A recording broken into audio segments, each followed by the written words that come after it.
இஸ்ரோ அறிவியல், விண்வெளி ஆய்வு, பொறியியல் மற்றும் விண்வெளி தொழில்நுட்பம் ஆகியவற்றில் நிபுணத்துவம் பெற்றது. இஸ்ரோவின் ககன்யான் திட்டம் சர்வதேச அளவில் முன்னிலையில் உள்ளது.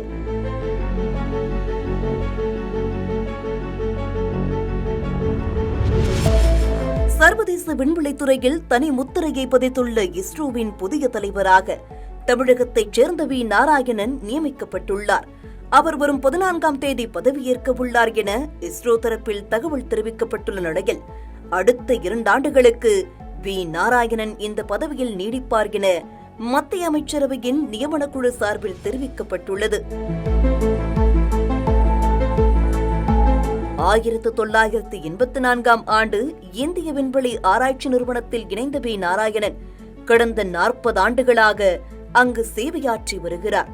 இஸ்ரோவில் பல முக்கிய பொறுப்புகளை வகித்துள்ள அவர் ராக்கெட் மற்றும் விண்கல புரொபல்ஷன் பிரிவில் நிபுணத்துவம் வாய்ந்தவர்.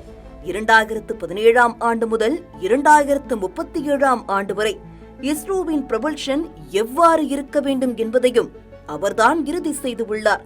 இந்நிலையில் இஸ்ரோ தலைவராக நியமிக்கப்பட்டுள்ள வி. நாராயணனின் மாத வருமானம் எவ்வளவு என்பதை பற்றிய விவாதங்கள் சமூக வலைதளங்களில் அதிகரித்து உள்ளன. கடந்த 2023ஆம் ஆண்டு RPG என்டர்பிரைசஸ் நிறுவன தலைவரான ஹர்ஷ்வர்தன் கோயங்கா முன்னாள் இஸ்ரோ தலைவர் சோம்நாத்தின் மாத சம்பளம் 2.5 லட்சம் ரூபாய் என எக்ஸ் தளத்தில் பதிவிட்டிருந்தார். அதை மையமாக வைத்தே இந்த விவாதங்கள் தற்போது நடந்து வருகிறது. அதன் அடிப்படையில் வி. நாராயணன் பெறும் மாத வருமானம் அந்த தொகையை ஒத்திருக்கும் என கருதப்பட்டாலும், தலைவர் பதவிக்கான சம்பள அமைப்பு பற்றி இதுவரை இஸ்ரோ தரப்பில் அதிகாரப்பூர்வ அறிவிப்பு எதுவும் வெளியாகவில்லை.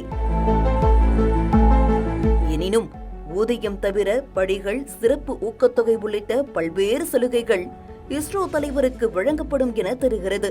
பிற தனியார் நிறுவனங்களின் தலைமை பொறுப்பில் இருப்பவர்களுக்கு வழங்கப்படும் ஊதியத்துடன் ஒப்பிடும்போது இஸ்ரோவில் குறைவாக இருந்தாலும் தேசத்திற்காக ஆற்றும் பணியே பிரதானம் என விஞ்ஞானிகள் தெரிவிக்கின்றனர்.